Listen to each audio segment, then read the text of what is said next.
teoría y ya está.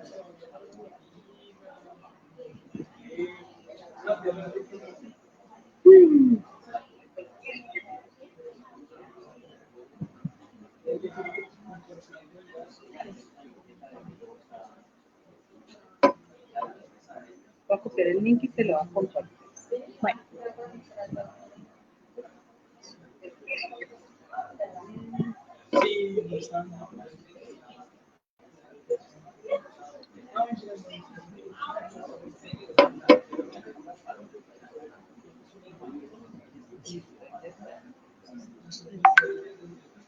Vamos a esperar un minutico y arrancamos en más o menos un minuto. Vamos a rotar primero el link y ya arrancamos en un minuto.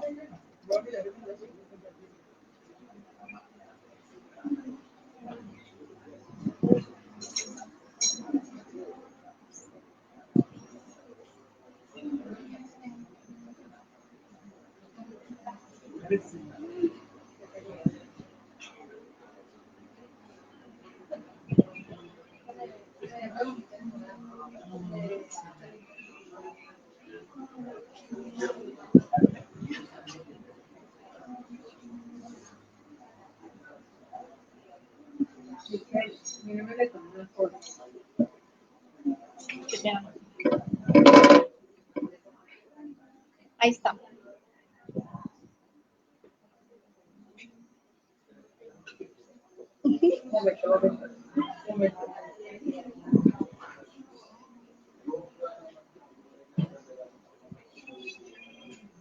No, mejor así como la que está bien. Bueno.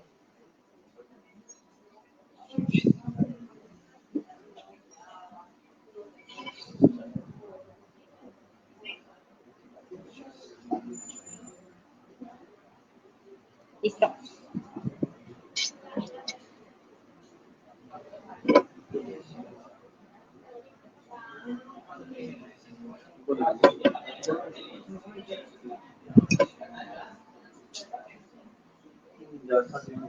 Sí, no, ya.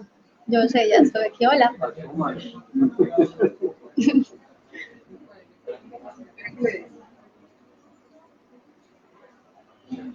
La presentación.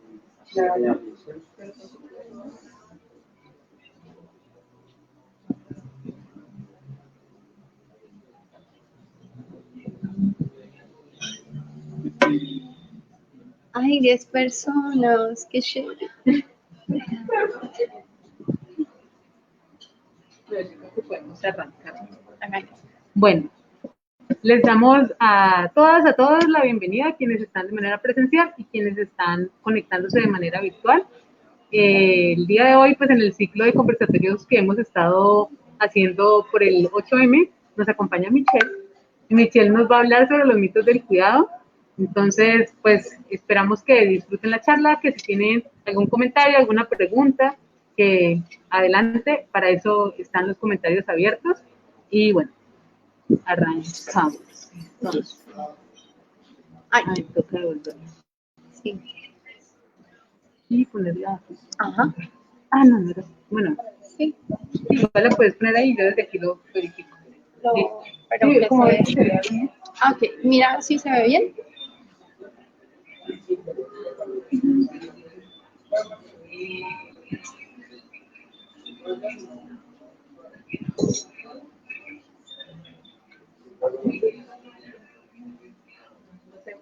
Acá. Tiene que ser. Aquí, aquí. No, sino que el de acá, para que no se vea tan así, no se vean las notas, toca ponerla así. Listo. Ahí ya sí Ah, se ve. Desde ahí ya lo puedes mover. Bueno, buenas noches a todas y todos. Pues a mí me invita Alexa y Oscar a este espacio. En principio había estado en este espacio hablando de bicicletas y enfoque de género, pero en este momento le dije que estaba aventurándome en otro tema, que me movía mucho el piso y que esto es sobre el cuidado. Entonces, pues esta es como la invitación. Yo soy Michelle Zuluaga, estudié administración de empresas, después hice una maestría en urbanismo y ahorita estoy haciendo una especialización en políticas públicas del cuidado con enfoque de género. Por varios años fui activista, de hecho creo que todavía soy activista, pero eso no se quita, no se cura de eso. Y entonces ahorita vengo como una estudiante muy inquieta que empieza a ver desde cosas muy ajenas a ella un tema tan importante como que compete a todo el mundo, que es el cuidado. Entonces, pues yo vengo aquí como estudiante y vengo a contarles mis asombros sobre lo que he aprendido y sobre cómo también ustedes también puedan sentir como esas inquietudes que yo he tenido y pues en conjunto también, si tienen dudas sobre eso, seguramente van a aportarme mucho y espero yo también hacerlo. Bueno, entonces,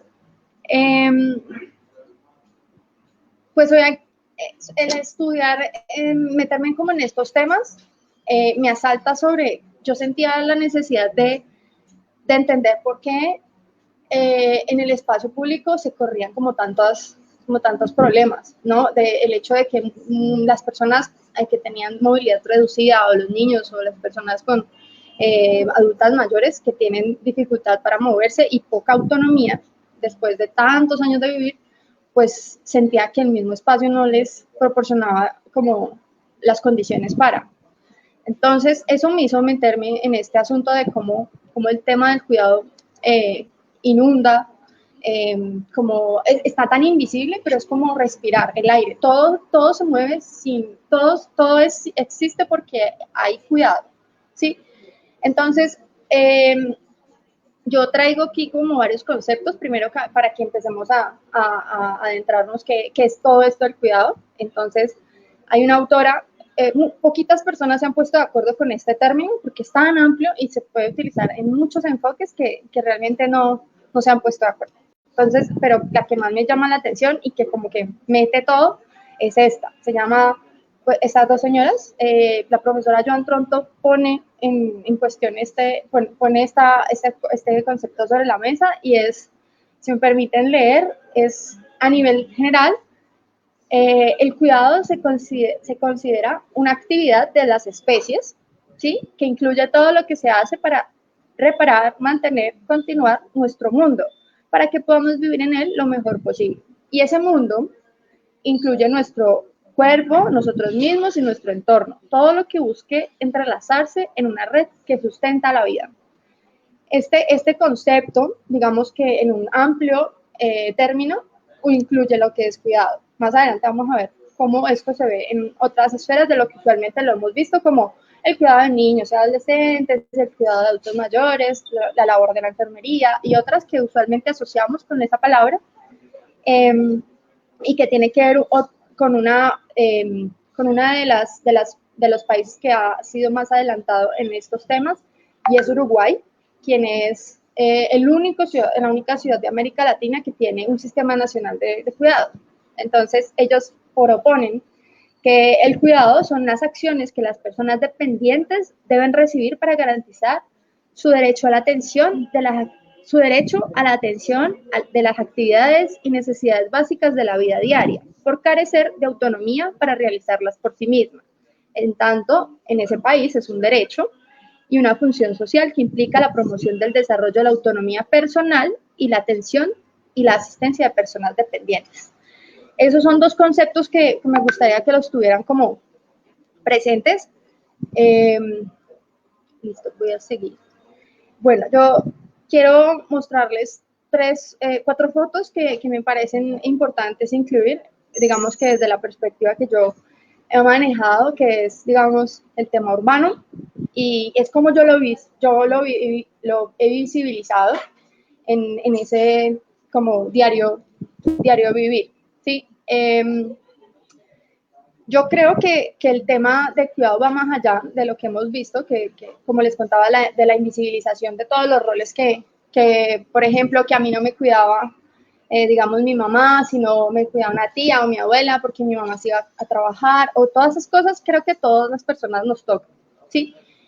Pero a mí me gusta llevarlo de pronto a esto de la ciudad, ¿sí? Porque me parece importante que se identifique, que vamos con ojos críticos cómo está configurada esos espacios. Por ejemplo, yo veo cuidado en el hecho de que la persona que está pasando por paso a nivel y que tiene en cuenta ese semáforo, la movilidad de esas personas en lugar del puente antipeatonal que está atrás. Eso es la calle Quinta. Ahí hay cuidado, por ejemplo. Entendiendo que las personas que viven en San Antonio, que son quienes cruzan al centro o van a consultas a Confenalco, pues tienen dificultad para moverse. Son usualmente personas mayores quienes habitan estos barrios que son históricamente antiguos de la ciudad. Otro punto son la poda de árboles, por básico que sea, también es el cuidado de la naturaleza, el cuidado y también del ambiente. Otro es, por ejemplo, Cali no tiene baños públicos, al menos yo no los conozco. Si alguien conoce, me puede decir dónde. Yo quiero ir a ver qué tan chéveres son y si estas filas no se hacen. Por ejemplo, siempre hay filas en los baños de las mujeres y nunca en de los hombres. De hecho, yo he entrado a los de los hombres porque por urgencia he necesitado. Entonces, estas cosas, pensarse la ciudad en función de las personas que lo utilizan o cómo lo utilizan y no darlo como una manera estandarizada de por igual, no, sino sentirlo como algo diferenciado y en la experiencia de las personas que lo ocupan, porque el hecho de yo sentarme a escribir, tiene que ser de tantos centímetros por tantos centímetros y todo por igual, y además segregado hombres y mujeres, mientras que además que ponen los lugares donde cambian a los niños solamente en los baños de las mujeres. Entonces, pues también la sociedad, pues hegemónicamente, lo asigna estos roles de cuidado a las mujeres, netamente.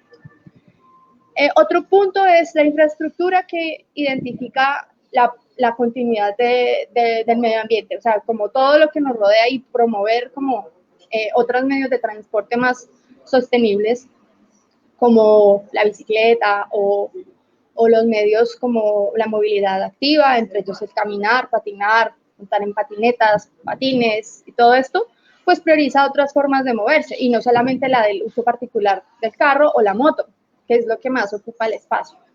Y que pues en Cali, por ejemplo, son más o menos el 30% de las personas que se mueven a pie, entre ellas las mujeres que trabajan en el hogar, los niños, las niñas y los adolescentes, y las personas pues, que tienen, digamos, escasos recursos para adquirir un modo de transporte privado. ¿Sí? Entonces, bueno, ¿por qué venir a charlar sobre el cuidado? ¿Y por qué en el 8M? ¿Qué tiene que ver todo este tema y una justificación de este asunto que me parece sumamente importante? Es que todavía hay mitos sobre que lo público versus lo privado, ¿no? Que pues las primeras, cuando se empezó como las arengas feministas a hablar sobre todo lo personal es político y todo esto, entonces pues hasta ahorita no es posible, digamos, que porque todavía los trapitos sucios se lavan en la casa. Entonces, todavía se minusvalora el trabajo del hogar, todavía siguen haciendo las labores las mujeres en el hogar, así convivamos con hombres que sí se retribuyen, digamos, hacen cosas, pero entonces, yo no sé hacer esto, entonces hazlo tú, ¿sí? Entonces esas cosas todavía siguen existiendo. ¿Por qué también seguir hablando de esto? Porque existe una inequitativa división sexual del trabajo. Todavía seguimos haciendo las mujeres trabajos, se ha dicho estereotipadamente que las mujeres hacemos unos labores y los hombres otras, y todavía seguimos devengando menos salario que los hombres, y todo lo que les han venido contando durante todas estas charlas que yo no voy a entrar a discutir. Otra, y digamos que la más importante por la que a mí siento que me convoca por el tema de cuidado aquí, es que para nadie es un secreto que las personas y las familias están cambiando su forma de configurarse. Ejemplo, más familias están teniendo menos hijos, más personas están envejeciendo porque hay más posibilidades de adquirir salud y estamos abiertos, digamos, a la tecnología y como ahora tenemos acceso digamos, a tecnología que pueda curar así en un año, tenemos la vacuna del COVID y entonces, listo, ¿sí? Entonces, se está prolongando, digamos, la longevidad de las personas. Entonces, si tenemos menos personas o hijos que puedan cuidar a las personas mayores, porque ahorita quienes están cuidando a los adultos mayores son sus hijos, sus grupo de 5 hijos y que se turnan, ¿quiénes nos van a cuidar a nosotros que no estamos teniendo hijos? Por ejemplo, si el Estado no se hace cargo de ahora los que hay y si tienen hijos y que la responsabilidad son los hijos, ¿quiénes nos van a cuidar a nosotros? Entonces, esos cambios demográficos de nuestra cultura latinoamericana y del del norte global, que ahorita también, pues ellos están muchísimo más avanzados, tienen como ese estado de individualismo y todo esto, eso ya tienen súper avanzado. Nosotros apenas estamos, y bueno, también tenemos un estado de bienestar que provee y que busca que nosotros estemos bien y bla, bla, bla, que pues en la realidad no se ve muy bien, que no opera legítimamente y que suena muy bonito en los papeles, pero pues que resulta que siempre se resultan atribuyendo estas labores las familias. Otra cosa que también es por lo que estamos acá es que la inserción de las mujeres en la vida laboral productiva y ¡pum!, la pandemia hizo que yo siento que es como el COVID fue la ilustración de los cuidados. Hizo ver lo que nadie le había puesto cuidado, porque a todos nos tocó hacer labores de cuidado. Entonces, ese tipo de vislumbramiento, como de visibilidad ante todo ese montón de carga de trabajo, de lavar los platos todo el tiempo, de que si sale una cuchara salen como 30 detrás y todo el tiempo hacer todas esas labores de cuidado, se volvió tan empático para muchas personas. Entonces, es lo que hace que nos convoca en el día de hoy. Entonces, los mitos que yo traigo aquí son varios. Vamos a ir hablando de otros cuantos a medida que vamos charlando, pero que estos son como unos de los más importantes y seguramente cuando yo los encaré digamos, en lo que estoy estudiando, me causó bastante conflicto y seguramente a muchos que están aquí también. Estos son como problemáticas que vamos a ir desenredando a medida que vamos a hablar de la propuesta que hace metodológicamente varias profesoras. Entonces, el mito 1 es que los hombres protegen, pero las mujeres cuidan. Por ejemplo, que no le llaman lo mismo. Las mujeres de la comunidad cuidan a los y las niñas porque son cariñosas y saben cómo hacerlo. Las mujeres cuidan mejor que los hombres y se les da muy natural. Otra es que yo no trabajo, yo soy ama de casa. Eso es también una respuesta muy común. La propuesta de la profesora Naidia es ver, como les dije, la palabra cuidados es tan gigante que puede estar en todo lo que estamos porque es la preservación de la vida. Hay una en específico en la que yo me voy a enfocar, que es sobre las personas que proveen el cuidado, quienes hacen esa labor, ¿sí? Entonces, y la profesora, que hace una muy acertada para mí observación de cómo meter a todo mundo que hace esa labor en 3 grupos y cómo tienen 3 lógicas completamente diferentes, es como la propuesta de abordaje, porque usualmente metemos a todos en el mismo y a veces no es lo mismo. Entonces, una única cosa que es en común, digamos, es que la mayor parte de trabajo de cuidado, quien provee son las mujeres. En todos los circuitos. Circuitos hace la alusión como a toda una red interconectada que hace prender o vibrar la vida, o sea, mantener, ¿sí? Y quienes la ejercen tiene varias dimensiones, que son el significado de por qué lo hacen, quién lo hace, o sea, la actriz de esta novela, los tipos de relaciones sociales que existen en ese circuito y el modo de redistribución o la motivación por la que se desarrolla esta labor. Entonces, están estos tres, que es la profesional, por obligación y por ayuda. Entonces, tenemos el circuito profesional, ahí entonces metemos a todas las mujeres que trabajan en la labor de cuidado como,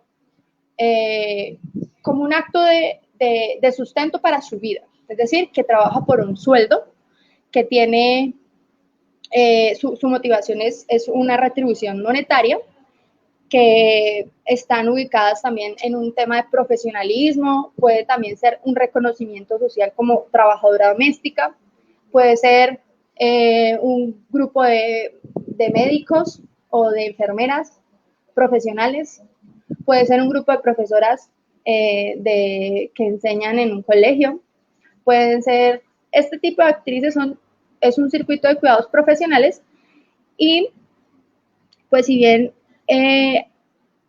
ellas, hay un mito bien chévere y es que no sé si ustedes han escuchado que las enfermeras son crueles, no sé si lo han escuchado, que dan miedo. En Francia hace mucho tiempo eran las mujeres quienes curaban en la guerra, ¿cierto? ¿Y qué pasa? Que cuando y vamos a tener aquí un enfrentamiento, y siempre se ha visibilizado la guerra como la parte de los militares, ¿sí? Quienes se enfrentan a la muerte y al duelo y todo esto. Pero en el caso de las mujeres, quienes se enfrentaban a esto eran las enfermeras.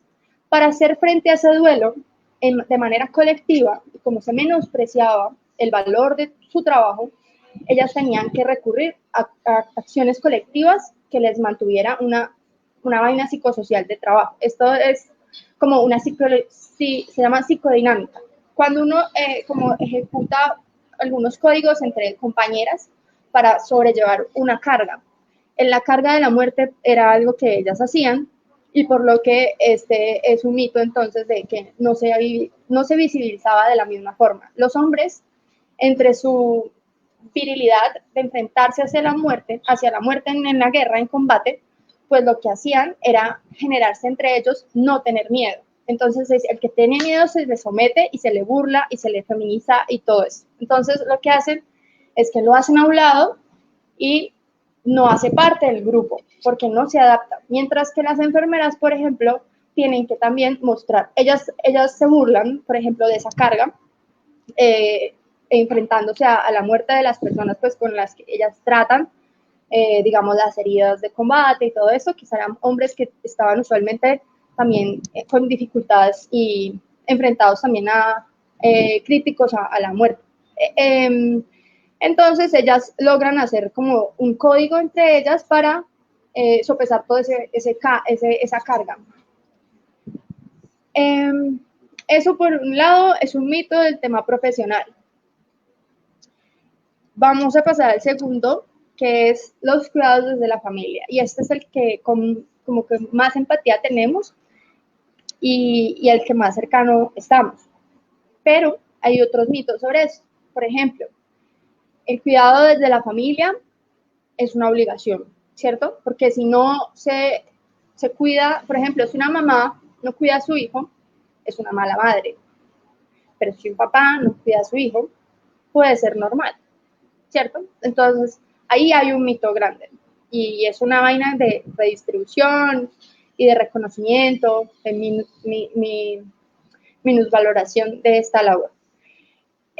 Las dimensiones entonces de este grupo de cuidados es que es obligatorio, que la forma de retribución, que la motivación de una mamá para cuidar a su hijo no va a ser que el niño le pague, sino que el amor de la mamá, el amor del niño y todo esto, ¿sí?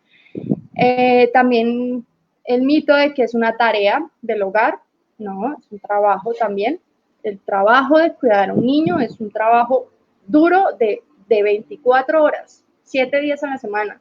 No tiene vacaciones, no tiene días festivos, nada. Todo esto es un trabajo que hacen y asumen las mujeres todo el tiempo. Las relaciones, digamos, sociales que hay son de afecto y usualmente quienes hacen estas labores son hijas, primas, tías, abuelas, mamás. ¿Qué pasa cuando la mamá migra? ¿Qué pasa cuando la mamá migra? Por ejemplo, la familia se vuelve y se reconfigura. Y quienes asumen el papel de trabajo, de cuidado oficial, son los padres, padres hombres. Pero de manera real la asumen otras mujeres, la familia extendida, la tía, la mamá, la abuela, la hermana, la prima que viene de otro lado a cuidar al niño o a la niña. Y bueno, y estas relaciones de estos circuitos de cuidado pues no tienen remuneración monetaria. Otra, y este es uno de los mitos que más me enfrentó, fue que el cuidado es de la comunidad. Los otros dos, por ejemplo, el primero, que es el de las personas que lo hacen de manera profesional, tiene una visibilización por parte del Estado, por ejemplo, en que es un sector económico y que tiene una retribución monetaria y ahí están en las cuentas nacionales, etc. Mientras que está la segunda, que es en la familia.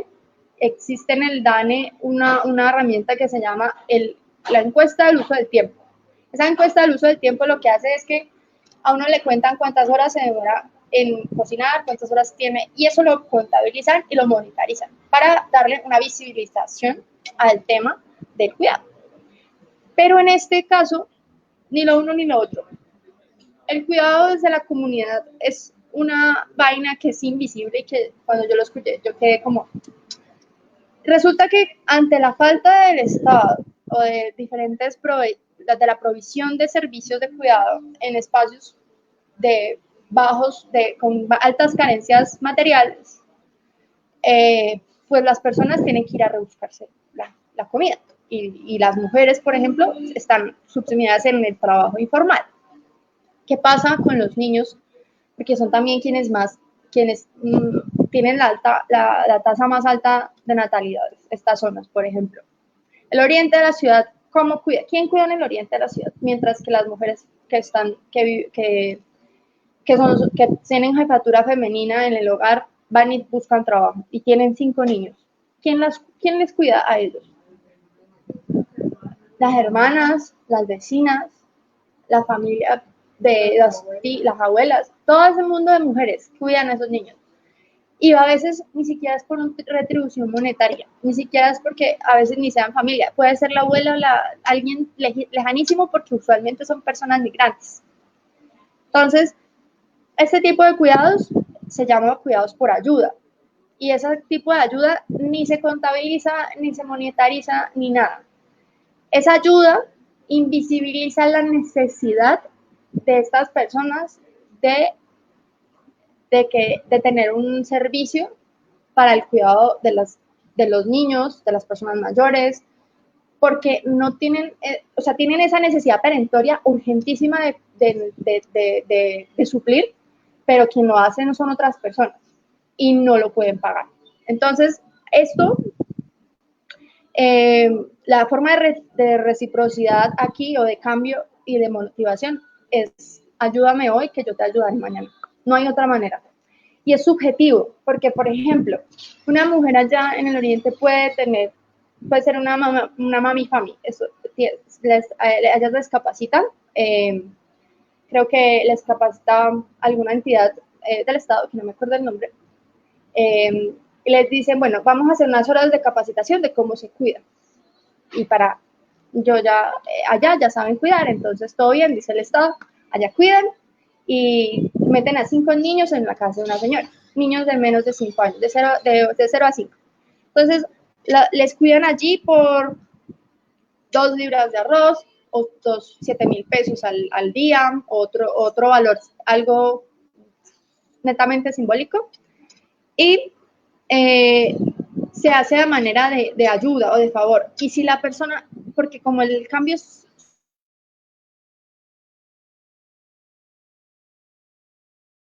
reciprocativo, por ejemplo, si el papá o la mamá lleva al niño tarde y es un papá que siempre lo lleva tarde, ella le va a decir, no, pero es que como así, o no sé qué, y empieza a cambiar su manera de pedir el favor o de recibir la motivación, ¿sí?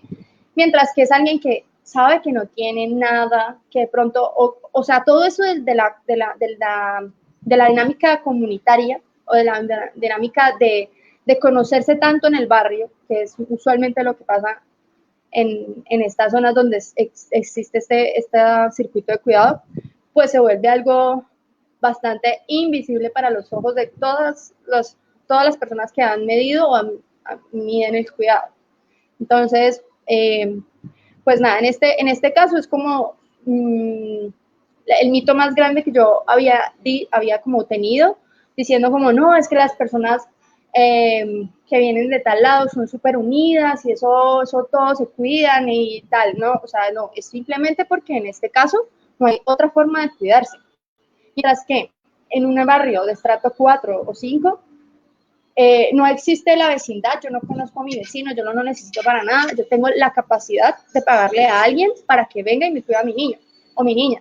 Mientras que allá tienes sí o sí la necesidad de conocer a todos tus vecinos. Y la comunidad es su único fuente de apoyo, porque ahí mi comunidad me cuida. Mientras que en otros lados no me cuida el Estado, me cuida mi bolsillo, por ejemplo. Porque le paga a una mujer que hace esta labor. Bueno, entonces desde bueno, ¿hasta ahí alguna pregunta? Personal. Gracias. ¿Alguien tiene una duda? ¿Cómo se llama? ¿Eso tiene un nombre? ¿Qué Lo que cosa? acabas de decir, como las personas que cuidan en comunidad y a las que les dan como esas retribuciones simbólicas más que otra cosa. ¿Es que yo puedo decir un nombre o soy yo la que está? Las mamás que hacen las madres comunitarias, ¿qué llaman? Pero tú dices un nombre y Sí, madres family, se llama. Ellas se capacitan para hacer este tipo de cuidados por una X entidad y ellas hacen la labor de cuidado. Pero madres family. Family. Ah, family. Y ese nombre es un nombre institucional. Ah, sí. Ya. Es que nunca le he escuchado, pero digo como. Madres comunitarias, Ya, también sí, le llaman. es que yo los conozco como madres comunitarias, entonces quería ver si era lo mismo. Eso nace hace mucho tiempo y empiezan con monjitas. Las monjitas empiezan a capacitar a las madres comunitarias, lo que llaman ahorita madres comunitarias. Y son esa, la figura del cuidado en un barrio. Porque también, además, que son en estos barrios, por ejemplo, son casi el 30% de la población. Son, por ejemplo, en el barrio en el oriente, son 13.000 habitantes, digamos, y hay 800 niños menores de 5 años, o sea, de 0 a 5 años, viven en 800. Es una cantidad de niños que ¿quién cuida? ¿Sí me entienden? Entonces, ahí la responsabilidad, aparte, hay un CDI para 65, o sea, no caben ni el 0%. Ahí hay una invisibilización muy gigante que, pues, que invito como a todas las personas que están viendo como a ponerle cuidado a eso, que eso también hace todo lo que han venido hablando todas las compañeras que me anteceden en este espacio, de la inequidad, de la diferencia, de que las mujeres estamos más empobrecidas, con más dificultades de acceder a X cosas, pues empieza con eso, ¿no? De reconocer quienes hacen esas labores que nos dedican todo el tiempo, para no hacer lo mismo que otras personas están haciendo mientras estudian, mientras trabajan y están escalando en sus puestos, y nosotros estamos haciendo otras cosas. Bueno, entonces no hay preguntas, amigos del público. No hay. Pues voy a seguir y ya casi voy a acabar. El primer mito, los hombres protegen, las mujeres cuidan. ¿Por qué pongo protegen y las mujeres cuidan? Pues yo siento que hay una vaina y es que el hecho de perder esa hombría de tener la potestad de cuidar, como de sentirse el protector y eso, y llamarlo, sí, yo los cuido, yo cuido a mi familia, o no dicen cuidado, yo protejo a mi familia. Y el lenguaje ahí tiene un rol de poder que impacta, digamos, en la forma en la que naturalizamos los conceptos, ¿no? Nosotras decimos, tenemos que ir a cuidar al niño, los hombres dicen, yo tengo que proteger y proveer a mi familia. Sí, entonces ahí se entrecruzan como esas cosas y pues una cosa es una cosa y otra cosa es otra cosa. Sí, no es lo mismo cuidar y proteger y no se pueden disfrazar. Otra cosa es esta. Las mujeres de la comunidad, bueno, lo que les decía, las mujeres de la comunidad cuidan a los y las niñas porque son cariñosas y saben cómo hacer. Entonces, vimos que no, porque las mujeres de la comunidad cuidan a los y las niñas porque es una actividad que asumen de manera conjunta debido a la falta de servicios de cuidado ofertados por el Estado para el cuidado a niños, niñas y adolescentes en diferentes barrios en donde hay altas tasas de natalidad. Es algo que se ha invisibilizado mucho y se sigue invisibilizando y se romantiza con el tema de la cultura y la migración. Y el amor. Sí, no, y aparte que no que me cuida mi mamá porque me quiere. O sea, no. ¿Qué? Es que no, yo lo estoy viendo en el pero aquí estamos todavía en los cuidados de la comunidad. No, era el otro, era el otro. Ay, lo siento. Ya, aquí está. Ya. Bueno, y creo que, bueno, me faltan dos. Ya. Y la otra es, las mujeres cuidan mejor que los hombres, se les da natural. Los hombres pueden cuidar por igual, se les diera natural si lo hicieran en la misma proporción del tiempo y si se entrenaran para ello. Si nosotros lo hacemos todo el tiempo, uno no, como dice mi mamá, uno no nace aprendido. Entonces es falta de práctica, porque todos tenemos las mismas capacidades para hacerlo. Pero también yo creo que hay una serie de mitos que acompañan el mito macro y es también la idea de pensar que, y no pensar, no estoy bien comprobado, que muchos hombres también por su propia crianza suelen ser violentos, suelen tener otras formas que no tienen las mujeres. Entonces, claro, es como si tú le dices a una mamá, deja a su niño con un hombre, pues uno, y sobre todo si es una niña, como una mamá lo va a pensar muchas veces. ¿Cuántas posibilidades tiene una mamá de que ese hombre sea violento, que ese hombre sea un violador, que ese hombre sea una cantidad de cosas? Entonces, como que también hay una serie de acciones, digamos, sociales que han tenido los hombres históricamente, muchas cosas que hacen que las mujeres no confíen en la labor del hombre como cuidador. Porque si bien no es una cosa general, es como uno podría confiar en su pareja, pero ¿cómo confiar en un desconocido que puede ser, digamos, que existiera el padre comunitario? Sí. ¿Cómo dejas tú una manada de niños con un señor que al que no le tenés? Es como que también se ha construido ese otro mito que va a decir. Tiene también unas bases, obvio, pero sí, no total. Y es que en la labor del cuidado hay 5 dimensiones. Y hay una que no podemos dejar por ningún motivo. Y es el tema de cuando uno cuida, pone su cuerpo como de la herramienta de trabajo, casi casi. Y entonces, en términos de lo sexual, quienes cuidan y quienes no, en términos de cómo yo me siento confiada de quién va a hacer esa labor, socialmente construida, claro, es porque yo pongo mi cuerpo para esa labor. Yo históricamente y bueno, hegemónicamente y en términos de todo lo que atraviesa nuestra sociedad, pues nos hemos calificado o anatómicamente, porque también el hecho de es que su hijo y entonces la madre tiene una conexión más grande con los hijos, ¿sí? Entonces todas esas cosas tienen un tema como ahí sexual que carga mucho, ¿sí? Pero que todavía sigue siendo un mito, porque por ejemplo, nosotras no somos las de la fuerza, ¿cierto? Se supone que no. Pero cuando se trata de levantar adultos mayores para el tema de cuidado, ahí sí podemos.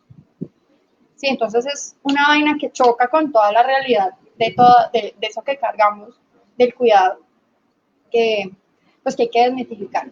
Y que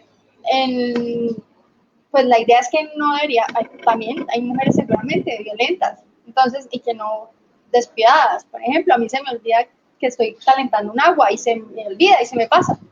Y soy mujer y no tengo cuidado con eso.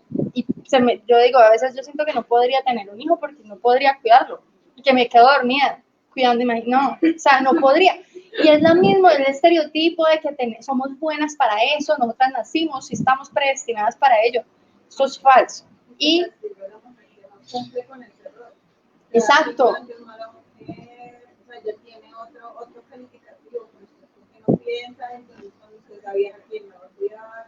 Entonces ya la carga, digamos que de ser mujer, aparte de tener que cumplir con otro tipo de roles, pues ahora profesionales, te obligan también a ser mamá y hay mujeres que no están para eso. Sí, tal cual. No, y es que uno no, o sea, son decisiones que no necesariamente todas estamos dispuestas a asumir. Pero sí. También hay temas con las madres que tampoco le permiten al padre también desarrollar esa actividad de cuidado, porque tiene la meta de que si lo dejo con, digamos, con mi pareja, él es más descuidado, lo va a hacer golpear, ¿sí me entiendes? Entonces también es como que las mujeres de pronto digan y se arriesguen o tiendan a confiar más en las capacidades de su pareja, porque muchas veces sí están los dos, pero la mamá no permite que el papá no. Sí, pero sí, lamentablemente es una vaina ahí Y no cultural. por un tema de, digamos, de peligro, que puede ser una violación o demás, sino por un tema de que lo deja con el papá y puede que lo deje caer, que no deje comer, que le ponga la ropa mal. Eso es un trabajo gigante, porque es como, no sé, uno no puede evitar pensar en, por ejemplo, los bebés, las bebés niñas. Entonces, para mí es inevitable pensar en la cantidad de violaciones que hay. Es como yo me imagino un hombre desconocido limpiando, comiendo a una niña, un papá, un familiar, es como que es alguien que pertenece al círculo, pero es como que incluso uno que se piensa cómo eso tiene que cambiar, a mí me cuesta. Para mí es como que el tema de los cuidados no tendría por qué pertenecer a un género. Pero entonces no deja de empezar a saltarme todas las cosas de, bueno, que me voy a los extremos, ¿no? Porque eso es como el extremo. Pero entonces me pienso un hombre desconocido del barrio cambiándole los pañales a todas las niñas, limpiando a las niñas, y yo digo, mierda, porque para mí sigue esa representación de que hay un potencial peligro. Entonces, sí, como que también eso cuesta, porque uno tendría también que trabajarle a eso, pero como también le trabaja uno a eso cuando uno ve eso, como esas otras realidades que también existen. Cuando uno necesita ayuda. Ajá. Sí, y hay hombres que, por ejemplo, hay hombres que son enfermeros, que hacen esas labores, y que uno, y a veces cuando son, digamos, los mismos adultos mayores, rechazan ese tipo de cuidado, o de hecho prefieren también que sea un hombre, ¿sí? O una mujer, dependiendo de, por ejemplo, el tema que les decía del asunto sexual, del trabajo de poner uno el cuerpo y el pellejo en esa labor, y que también a uno, o sea, que además de que es un trabajo remunerado, ¿sí?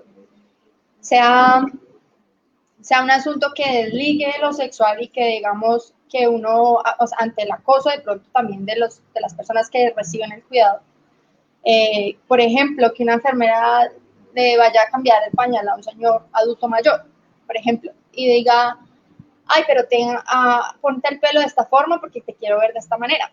Eso también es acoso, pero en la labor, desde lo que les decía de lo profesional, se debe entender de maneras diferentes, porque es una persona que se profesionalizó o que se puso en la labor de hacer esto de manera profesional, y ellos en su labor de, ¿cómo se dice?, de apoyo entre iguales, entre los mismos de la labor, hacen sus propios códigos y sus propias reglas, que lo que hacen al realizar esa labor es o castigar o sancionar, o decir, como lo que les decía a los militares, el que se burle del tema o que quien muestre miedo tiene que ser sometido, tiene que ser castigado, que le dan tabla o lo que sea que les hacen por ser niña, gallina o todo eso. Lo pongo en este porque pues, no, ellos lo hacen de manera despectiva y obviamente está mal, pero que son sus formas de cómo enfrentarse a eso. No estoy diciendo que sea positivo, sino que son sus maneras. Igual las enfermeras, igual las personas que hacen estas labores de cuidado, tendrán sus códigos para trabajar. Sí, igual las personas que hacen atención a violencias, que también se cargan de un montón de cosas, pues ellas también hacen con humor, con sus pares, cómo enfrentan ellas para no cargarse en su persona todos sus problemas. ¿Sí? Sí, hay un montón de mitos aquí que son difíciles de enfrentar. Sí. Una pregunta, pensando ahorita en lo de las redes, pero entonces no se supondría que la unión de muchas mujeres que entablan redes pues son más poderosas. O sea, es que ahí estoy pensando en lo que se vuelven mitos según lo que explicabas, porque creo que eso me confunde un poco. ¿Cómo así? O sea, finalmente dicen que para que los datos familiares sean como grandes, o sea, logren grandes cambios, pues debe estar apoyada de muchas mujeres que pues coinciden en como en las mismas cosas que las apoyan. Pero en el tema de las madres comunitarias que se hacen, pues de las que vivimos, cuando lo vemos así, uno pensaría que no es positivo. Sí, es positivo. Siempre, o sea, lo que pasa es que como yo cuido en la privacidad de mi casa, por ejemplo, o una persona que trabaja cada 15 días en una casa, ¿sí? Y que se turna una casa todos los días y que va 15 días, se turna, ¿no? Como que da rondas. Pero que esta persona puede tener varias amigas que hacen lo mismo, ¿sí? Y que así se unen, así hay sindicatos y otro montón de cosas, así sea en la distancia y en la ¿cómo se dice? En la dificultad de acceso a esa conexión para poder buscar esos derechos. Hay muchos casos de cómo estas mujeres se han unido para poder lograr los estatutos que tenemos en términos laborales, para dar el reconocimiento del trabajo doméstico como el trabajo, perdón, empleado en las casas empleadoras como un trabajo que tiene que reconocérsele todo tipo de garantías laborales. Eso por un lado. Y pues, o sea, con el tema, yo estoy desligándome un poquito, o sea, todo tiene enfoque de género, digamos, todo el tema de cuidados es enfoque de género, pero que esta lucha todavía en ellas mismas no hay un reconocimiento. Paso al próximo mito, que es, esto es algo que usualmente dicen las mujeres cuando se les pregunta en cualquier tipo de encuesta o en cualquier cosa, ¿y tú qué haces? No, yo no trabajo, yo soy ama de casa. Son cosas que ni siquiera en la privacidad de un hogar se reconoce ellas mismas, una mamá, una abuelita, una tía o alguien que hace estas labores, pues ellas ni siquiera se reconocen como personas que trabajan, ¿sí? Y eso es muy común. Y para que, digamos, eso llegue para que se estremezca todo, como el 8M de México hace un año, o no, hace 2 años, no me acuerdo, que todas las mujeres ya dejaron de ir como que salieron a la calle y empezaron allá a decir, bueno, paramos, o en España, no me acuerdo, creo que en los dos. Y pararon y allá se patració como la ciudad empezó a tambalear, porque pues sin las mujeres, ¿cómo viven? ¿Cómo vivimos? Y bueno, ya eso es todo.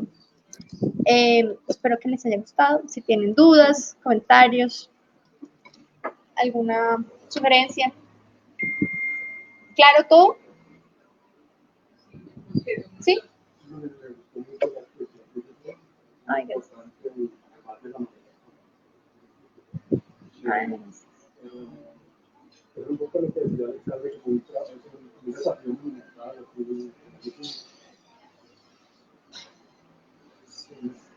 claro que sí, que lo puedo hacer, es pensar en qué hacer.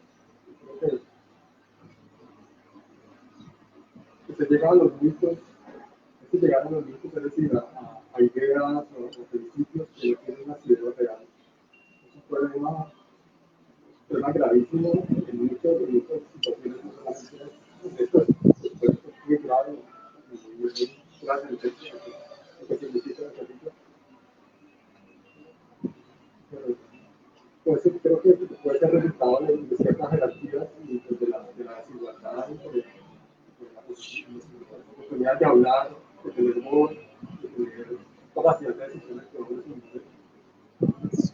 Pero también se dan otros tipos de autoridad, con la jerarquía, pueden imponer ideas que ni siquiera son las ideas reales. Sí, total. Entonces,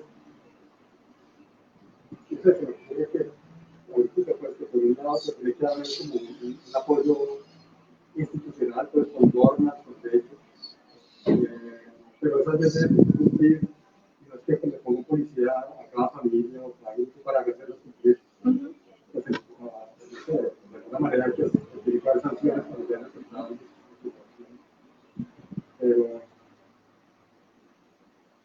Pero creo que una aproximación tal vez puede ayudar es que haya espacios de voz equitativos, pues, de participación, de dar opiniones y reflexivas y críticas.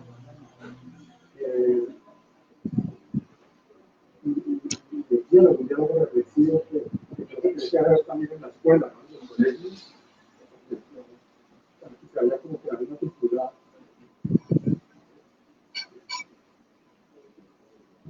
pues creo que todos tener una voz, que alguien tiene que decir en una propuesta, un reclamo, una denuncia, o para decir, uy, a mí es una situación de desigualdad, o bueno, para decir cosas.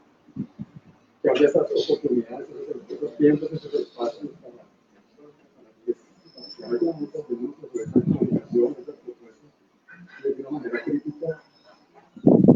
Creo que tiene que empezar en las familias, pero también en los colegios. Sí. Sí, también pensarlo como un pedacito pequeño también de una política pública que hable de los cuidados, digamos, real. Porque es eso, es un poco como que uno ve eso cuando está en las comunidades de estratos socioeconómicos más bajos. Entonces, como si sabemos que ahí es donde hay esa principal necesidad, sí, porque hay más niños, porque además hay niños migrantes, porque hay una cantidad de procesos muy fuertes, no hay un espacio donde realmente se deba, no es un abordaje mínimo para la cantidad de niños que hay. Porque es que, es decir, los CDI son hermosos, son mágicos, pero es que ¿cuántos niños y quiénes además entran en el CDI? Porque también es como, si termina siendo una cosa pública, muchos de los niños terminan también siendo los que... Sí, entonces como bueno, ¿quiénes están realmente en ese espacio? Y pues, es como no son suficientes, ¿no? Sí, total.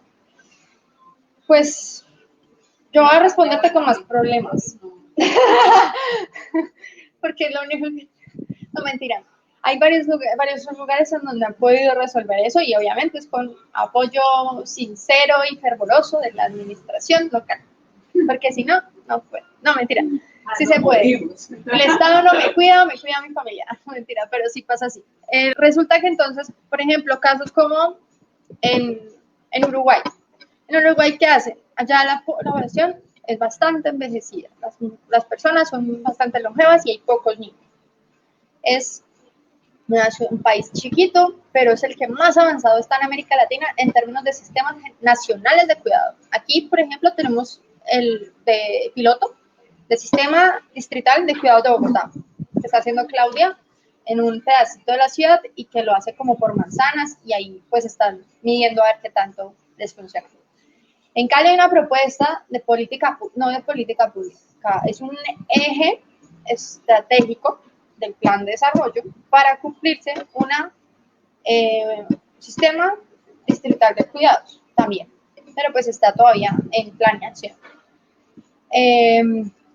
Y en línea base, esperemos que sí. Lo segundo es, ¿cómo funciona entonces en Uruguay? Allá hay un montón de personas que son mayores y que el Estado mismo se encarga de hacerles monitoreo por llamada todo el tiempo. Entonces allá no hay espacio ni, digamos que las personas que tienen un nivel un poco más alto adquisitivo, obviamente con sus diferencias como América Latina igual, sus periferias y sus desigualdades gigantes, pero que allá hay esa como voluntad, como derecho al cuidado. O sea, hay un derecho estipulado en una constitución en donde se dice todas las personas tienen derecho a ser cuidadas y a recibir cuidados y a dar cuidados en las condiciones que se deben tener para cuidar. Tiempo, dinero, recursos, una vivienda para proveer el cuidado. Entonces, si esas condiciones se garantizan uno puede, por ejemplo, dedicarse al cuidado. Por ejemplo, en Argentina hay un subsidio por hijo, por ejemplo, de tanto, bueno, usted tiene un hijo, pues entonces hay un dinero que se le puede dar para, pues, dedicarse por X tiempo a cuidar. Aquí se llama licencia de maternidad. Pero eso, pues, es algo que, como por ejemplo, es algo bueno porque da la oportunidad de que más mujeres entren, pero eso se llama acción positiva y es que es una discriminación que hace que solo las mujeres que estén en el régimen contributivo puedan acceder a eso. Y una forma de cambiar ese discurso sería que tanto papá como mamá pudiesen acceder a la licencia de maternidad y yo decido quién cuida. Exacto, y se hace, Y eso sería una forma de reeducar y de hecho ya el niño vendría con otro lenguaje. Claro que sí. Y se normalizaría el cuidado de los papás. Ya no sería raro como mi papá baña en una niña.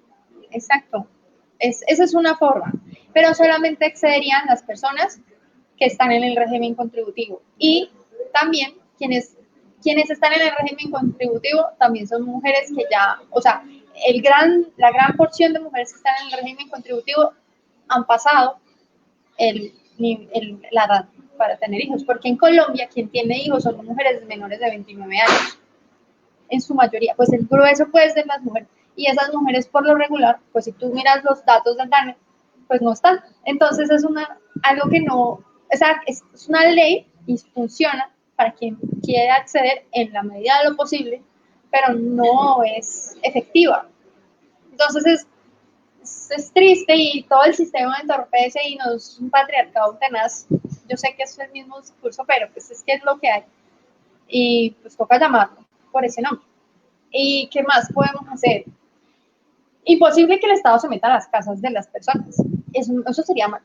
Malo porque pues todos estamos como en nuestra posibilidad de tener como esa libertad, porque si no sería como algo muy dictatorial y todo eso. Y las personas que hablan del cuidado siempre te van a decir lo mismo: visibilizar, reconocer y redistribuir. Eso es como la ley que toca seguir. Hay que visibilizar lo que les dije que no tiene ni siquiera nombre. Hay que reconocerse ese trabajo como trabajo y valorarlo y no decir, por ejemplo, esto es un ejemplo de cómo valorarlo. Cuando hay personas que ya tienen la misma, digamos, las dos personas están trabajando y deciden tener un hijo, una pareja, y deciden tener un hijo y los dos tienen dos trabajos que son pagos productivamente, todo esto. Pero entonces, ¿quién va a cuidar? Deciden pagarle a otra mujer migrante y se sigue reproduciendo el círculo del cuidado, ¿sí? Como una cuestión ahí de desigualdad, ¿sí? Entonces, el no valorar ese trabajo desde la misma familia que puede y que identifica que tienen que hacerlo, porque eso no se puede, eso es imprescindible, el cuidado de alguien es imprescindible. Entonces, se trae a redistribuirlo, a valorarlo, a pagarlo a otra persona. Y se minusvalora, porque entonces, ¿quién va a cuidar? Si yo estoy trabajando, pues mi trabajo también es igualito de valioso que el suyo. Entonces, los dos decidimos seguir nuestro trabajo y decimos a otra persona que lo siga haciendo. Y ahí se vuelve, hay una cadena de cuidados. Sí, y no sigue apareciendo en ningún momento el Estado, sí, sino otras mujeres. Y, yo estaba en otra, se me fue. Bueno, y listo, eso sería entonces, es una labor social de reconocimiento y de empezar a contar lo que no es contado, que el valor de una mujer que está en el oriente, por ejemplo, cuidando a 7, 8 niños al día, es algo que se tiene que contar. Y ya, entonces eso sería como el paso a seguir. ¿Alguien tiene alguna pregunta en el público? ¿No tienen preguntas? No tienen preguntas. Tenemos retos.